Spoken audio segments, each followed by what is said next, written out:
Hey, how's it going? Today on Milanese Math, we're going to figure out how to identify linear functions.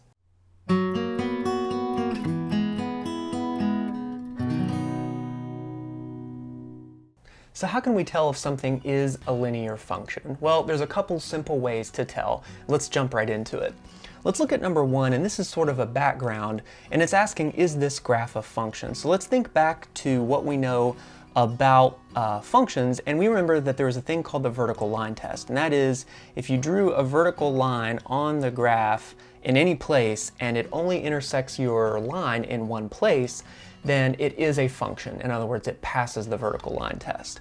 So is this graph a function? I would say the answer to that question is yes. Now the second question says, explain how you know it's a function. Well, I'm just going to abbreviate. But I'm going to say I know it's a function because it passes the vertical line test. And I'm going to abbreviate that, VLT. In other words, if we draw a vertical line anywhere on that graph, it's only going to intersect the line in one place. So it is definitely a function. Now, question number 3 says, is it a linear function? That's sort of what we're trying to get at today. Well, in order for something to be a linear function, it has to be a function, first of all, which we already know that's true, and it has to make a straight line. And there's nothing much to this. Just look at it. It clearly makes a straight line. So is this thing a linear function? Yeah, definitely. And how do we know? Well, because it meets all the criteria of a function, and it's a straight line. So there's nothing much to it. It is a straight line, it is a function, it's definitely a linear function. But what happens if we don't have a graph, like in number 4? It says explain why the table does or does not represent a linear function.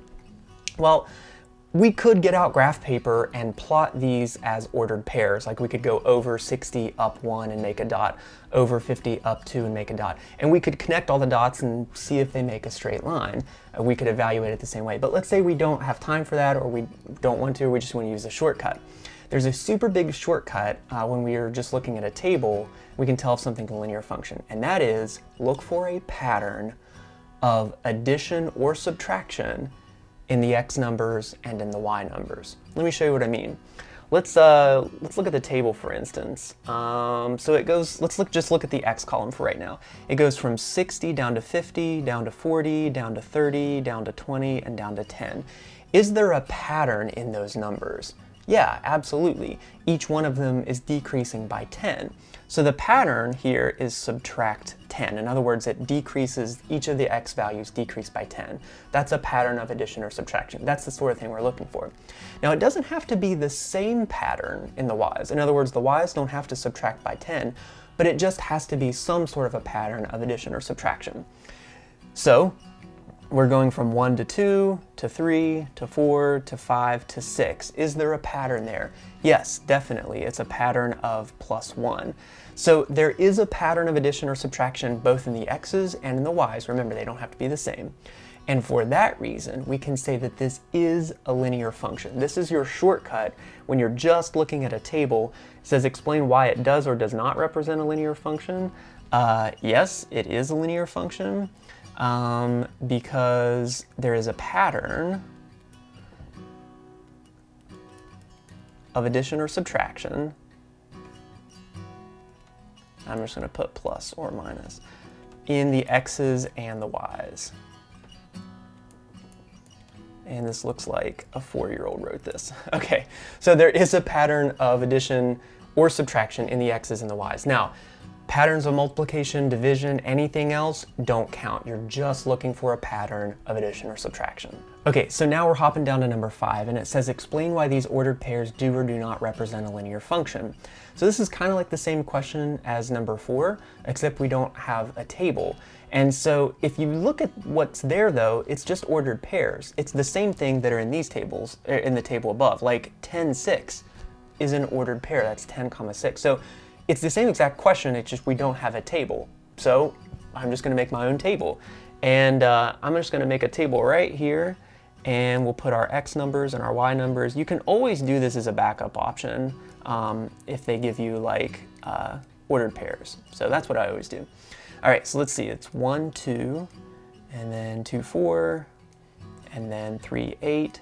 So I would always do this. Write this on your end paper. 4, 16. And then 532. Okay.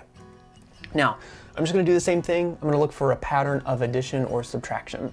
Okay, in the x's, we go from 1 to 2, to 3, to 4, to 5. How did I get from one number to the next? Well, I added 1. That's not a hard pattern to really see. Okay, but remember, just because there's a pattern in the x's, you still have to check the y's, because if there's not one in the y's, it's not a linear function. So it has to be in both the x's and the y's. So we're going from 2 to 4, to 8, to 16, to 32. Be real careful here. When we go from 2 to 4, the pattern was add 2.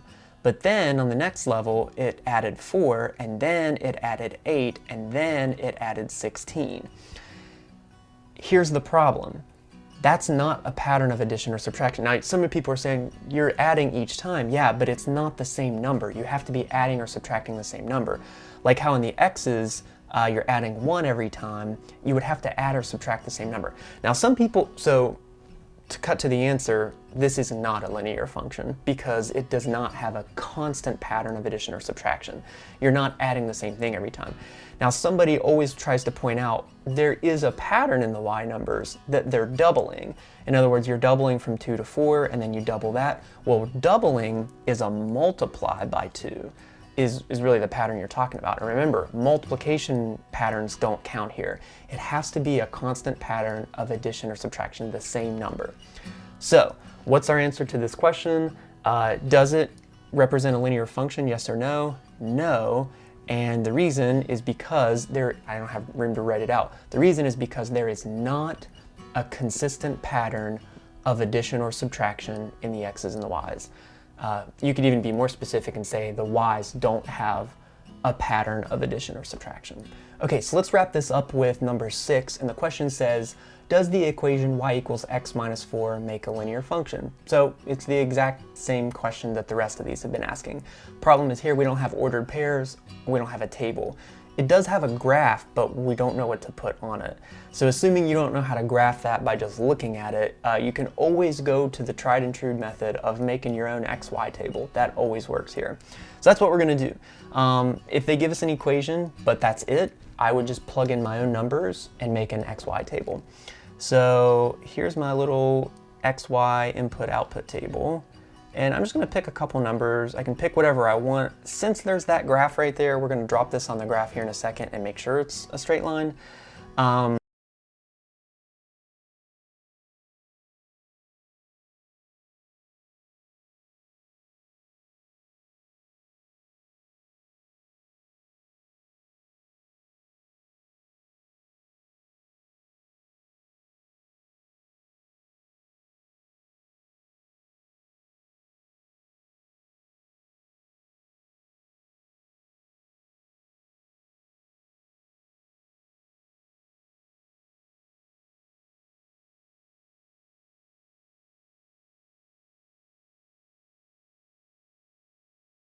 A 1 minus 4 is negative 3. And if I plugged in a 2, 2 minus 4 is negative 2. So an input of 2, an output of negative 2. Now, if you remember, you can just look for a pattern in the table. So right now, I would notice that in the x's, as I'm going from negative 1 to 0, to 1, to 2, that's a plus 1 pattern every time it's add 1. And over here, every time it looks like it's also add 1. So in both cases, there's a pattern of addition of plus 1. So this is a linear function. But just to be sure, since we have a graph, let's go ahead and practice graphing a little bit. So all I've got to do here is graph these points. Let me make sure I got this right. Okay, so negative 1, negative 5 would be somewhere down here. And then 0, negative 4 would be down here. And then 1, negative 3 would be right here. And then 2, negative 2 would be right here. And then all I'm going to do is connect the dots, draw the line all the way through. The problem is this always looks ridiculous because I'm trying to do this on my iPad, and with a ruler and a stylus it almost never turns out right. So feel free to make fun of me as much as you want. Let's try and see if this works. That's close enough. Okay. So that is a linear function. We already knew it because we saw that the table had a pattern of addition or subtraction, but this is just sort of like a little extra check. It would pass the vertical line test, so it is a function, and it makes a straight line, so it is a linear function. So hopefully that helps you guys figure out a little bit about linear functions.